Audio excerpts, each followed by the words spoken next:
मैं हूं एक मनसबदार। मनसब का मतलब होता है पद या रैंक। इस व्यवस्था को अकबर ने शुरू किया था। मनसबदारी एक प्रशासनिक और फौजी व्यवस्था थी। इसमें अफसरों को उनकी रैंक के हिसाब से जिम्मेदारियां और सिपाही मिलते थे। हर मनसब में दो दर्जे होते थे, जत जो मेरी व्यक्तिगत हैसियत दिखाता, और सवार जिससे पता चलता मेरे पास कितने घुड़सवार हैं। हमें तनख्वाह जमीन से मिलती थी, जिसे जागीर कहा जाता था। वहीं से आमदनी आती थी। मुझे मेरी तनख्वाह नकद में मिलती है, इसलिए मुझे नकदी कहते हैं। और जिन्हें जमीन दी जाती है उन्हें जागीरदार कहते हैं।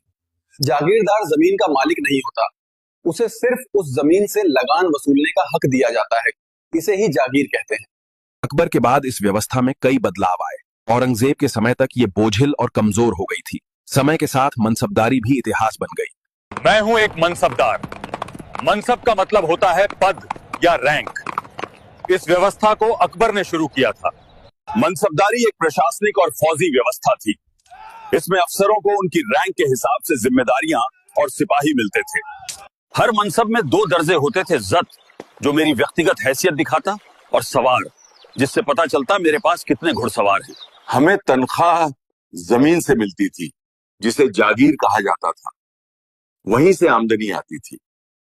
मुझे मेरी तनख्वाह नकद में मिलती है, इसलिए मुझे नकदी कहते हैं।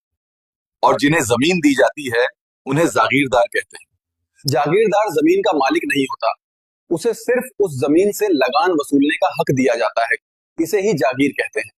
अकबर के बाद इस व्यवस्था में कई बदलाव आए। औरंगजेब के समय तक ये बोझिल और कमजोर हो गई थी। समय के साथ मनसबदारी भी इतिहास बन गई।